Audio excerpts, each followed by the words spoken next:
Merci beaucoup. Bonjour tout le monde. Donc, devant le défi de présenter tout un projet maintenant au doctorat, en 5 minutes seulement, je me suis demandé, est-ce que ChatGPT pourrait m'aider? C'est un réflexe que j'ai de plus en plus souvent dans la vie de tous les jours, quand j'écris un courriel, que j'essaie de trouver un titre accrocheur. Puis dans ma vie à l'hôpital, je me suis demandé, est-ce que ChatGPT pourrait m'aider à mieux traiter mes patients avec de l'épilepsie? Mais avant de parler de ChatGPT, parlons d'épilepsie. Donc, pour vous mettre en contexte, c'est une maladie très fréquente. Ça affecte plus que 80 000 Québécois. Puis, malheureusement, malgré tous les traitements qu'on a, il y a beaucoup de gens qui continuent de faire des crises très souvent, très invalidantes. Ça peut même aller jusqu'au décès. Ces gens-là pourraient bénéficier de chirurgie, mais les délais sont très longs, plus de 2 décennies souvent avant que les gens soient référés pour ces évaluations-là. Puis c'est des évaluations qui sont très longues. Donc, au CHUM où je travaille, c'est des réunions avec des neurologues, des chirurgiens, on révise toutes sortes d'imageries pour essayer de voir est-ce que la personne pourrait bénéficier de ce traitement-là. Donc, comment accélérer les choses, comment améliorer ce traitement?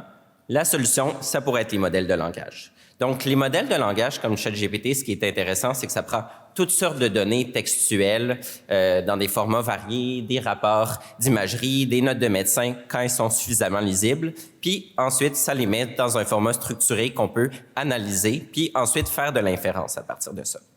C'est pas la panacée, par contre, comme beaucoup de gens l'ont présenté. L'IA, il y a beaucoup d'enjeux éthiques, puis en santé, c'est particulièrement important.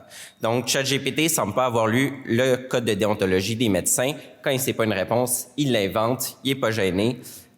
Quand on lui donne des informations de patients, il les répète. Donc, il faut trouver des moyens de contrepasser ces enjeux-là. Donc, juste pour vous dresser là un peu une vue d'ensemble générale du projet. Pour éviter justement les enjeux de confidentialité, on va utiliser des données de faux patients. Mais on va utiliser notre expertise autant en ingénierie qu'en neurosciences pour avoir des données crédibles. Ensuite, on va entraîner non pas de ChatGPT, mais un autre modèle localement qui va être directement sur les serveurs de l'hôpital, puis qui va pouvoir apprendre non pas à être un médecin généraliste comme ChatGPT, mais devenir un médecin spécialiste en épilepsie. Puis finalement, on va valider le modèle sur des vraies données parce que c'est bien beau la théorie, mais on veut voir est-ce que ça va avoir des impacts concrets pour améliorer le traitement des patients.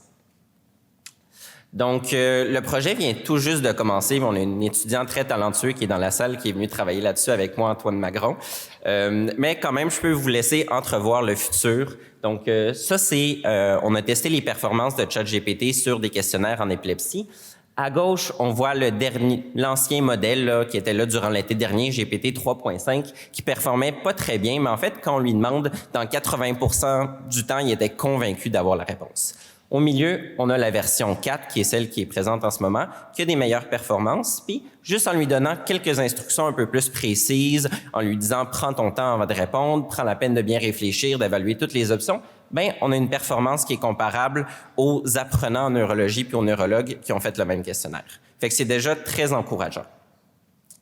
Donc, pour répondre à la question que je me suis posée initialement, est-ce que ChatGPT pourrait améliorer le traitement des patients avec de l'épilepsie? Même si le projet vient tout juste de commencer, je vais vous donner un scoop. Je pense que je peux déjà vous donner une réponse nuancée. Donc, la réponse, c'est que ChatGPT, comme tous les modèles de langage, c'est très prometteur, c'est très puissant. Puis ça a beaucoup de potentiel pour vraiment avoir un impact concret sur le traitement des malades, particulièrement en épilepsie, qui est un domaine où on a des tonnes de données. Puis, comme vous avez vu, là, qu'il y a beaucoup d'enjeux spécifiquement pour la chirurgie de l'épilepsie.